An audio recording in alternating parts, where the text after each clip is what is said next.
ನಾನಾರು ಈ ಊರಿನ ಪೊಲೀಸ್ ಪಾಟೀಲ್ ಸಿದ್ದನಗೌಡ. ನನ್ನ ಹೆಸರು ಕೇಳಿದರೆ ಇಡೀ ಊರೇ ಗಡಗಡೆ ನಡುಗುತ್ತಿರುವಾಗ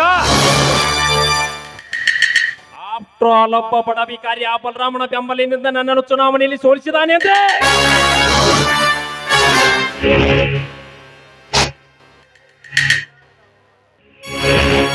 ನನಗೆ ತಡೆಯಲಾರದ ಅವಮಾನ. ಆ ಅವಮಾನದ ಚೇಡಿನ ರಕ್ತ ಹೊರಚಿಮ್ಮಬೇಕಾದರೆ ಮೊದಲು ಅವರನ್ನು ಸುಟ್ಟು ಹಾಕಬೇಕು. ಅಂದಾಗ ನನ್ನ ಆತ್ಮಕ್ಕೆ ಶಾಂತಿ.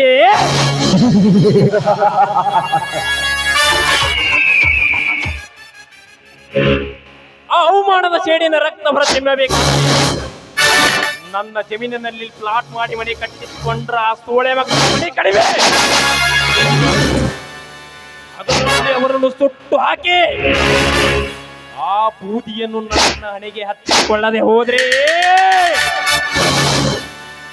ನನ್ನ ಹೆಸರು ದೆಟ್ಟ ಪೊಲೀಸ್ ಪಾಟೀಲ್ ಸಿದ್ದನಗೌಡನೇ ಅಲ್ಲ.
ಅದೇನೆಂದು ಬೇಗ ಹೇಳಣ್ಣ. PCC ಬ್ಯಾಂಕ್ ಚುನಾವಣೆಯಲ್ಲಿ ಸೋತ ನನ್ನ ಸೇಡು ತೀರಬೇಕು ತಾನೇ? ಹೌದಣ್ಣ, ಅದರ ಸೇಡು ತೀರಲೇಬೇಕು. ಅದಕ್ಕೇನು ಮಾಡಬೇಕೆಂದು ನನಗೆ ಅಪ್ಪಣೆ ಕೊಡಿ. ಕ್ಷಣದಲ್ಲಿ ಅದನ್ನು ಮಾಡಿ ಮುಗಿಸುತ್ತೇನೆ. ಹೇಳಣ್ಣ ಅದೇನೆಂದು. ಹಾಗಾದರೆ ಬೇಗ 10 JCBವರಿಗೆ ಫೋನ್ ಮಾಡು. ನನ್ನ ಜಮೀನಿನಲ್ಲಿ ಪ್ಲಾಟ್ ಮಾಡಿ ಮನೆ ಕಟ್ಟಿಸಿಕೊಂಡ್ರ ಆ ಸೂಳೆ ಮಕ್ಕಳ ಮನೆ ಕಡಿಮೆ, ಅದರಲ್ಲಿ ಅವರನ್ನು ಸುಟ್ಟು ಹಾಕಿ ಬಂದು ಈಗಲೇ ಮಾಡ್ತೀನಿ ಅಣ್ಣ. ಹಲೋ JCB ಏಜೆಂಟ್ನ, ಈಗಲೇ 10 JCBನ ನಾ ಹೇಳಿದ ಹೊಲಕ್ಕೆ ತರಬೇಕು. ಹಾ ಅಂದೇ ಅವೆಲ್ಲ ಮನೆಗಳನ್ನು ಕೆಡವಬೇಕಾಗಿದೆ. ಡಬಲ್ ಪೇಮೆಂಟ್ ಆಯ್ತಾ? ನಾನು ಈಗಲೇ ಬಂದೆ.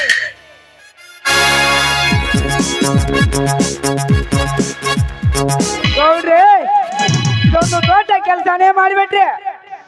ಅಂದಾಗಲೇ ಈ ಗೌಡರ ದರ್ಪ ಎಂತದು ಅಂತ ಅವರಿಗೆ ತಿಳಿದಿದೆ. ಮೊದಲು ಆ ಬಲರಾಮನ ವೈನ ಜಗದೀಶನ ಸುಡಬೇಕು. ಆ ಬೆಂಕಿಯಲ್ಲಿ ಸುಡ್ತಾನೆ ಕಾಳಿಂಗ, ಸುಡ್ತಾನೆ. ಈ ಗೌಡ ಕಣ್ಣಿಟ್ಟಿದ್ದಾನೆಂದರೆ ಕರಿ ತೆಗೆದುಕೊಳ್ಳದೆ ಬಿಡಲಾರ.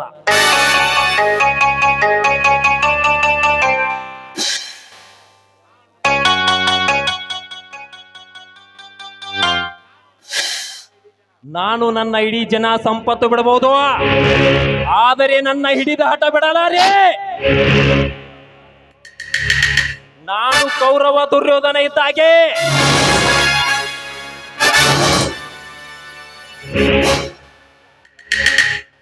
ನನ್ನ ಘಟ ಹೋಗ್ಬೇಕು ಅಂದು ಇಲ್ಲ, ನನ್ನ ಹಠ ಹೋಗ್ಬೇಕು ಅಂದು.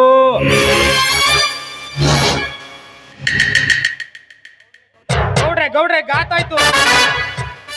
ಯಾಕೆ ಕಲ್ಲ, ಏನಾಯ್ತು? ಬುದ್ಧಿ ಹೇಳಿ ಗೌಡ್ರೆ. ಕೆಡೂಲಾರ್ದ ಏನ್ ಮಾಡ್ತಾರ್ಲಿ?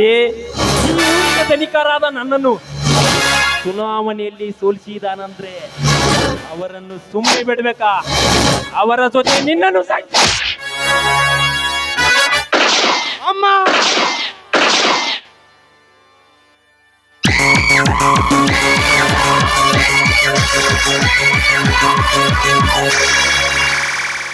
ಗೌಡ್ರೆ, ಇವನು ಸತ್ತೇ ಹೋಗಿದ್ನಲ್ಲ.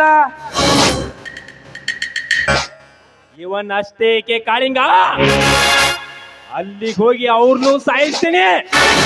ಹಾ, ಮೊದಲು ಈ ಹಣವನ್ನು ನನ್ನ ಗಾಡಿ ಒಳಗಡೆ ಹಾಕೋ.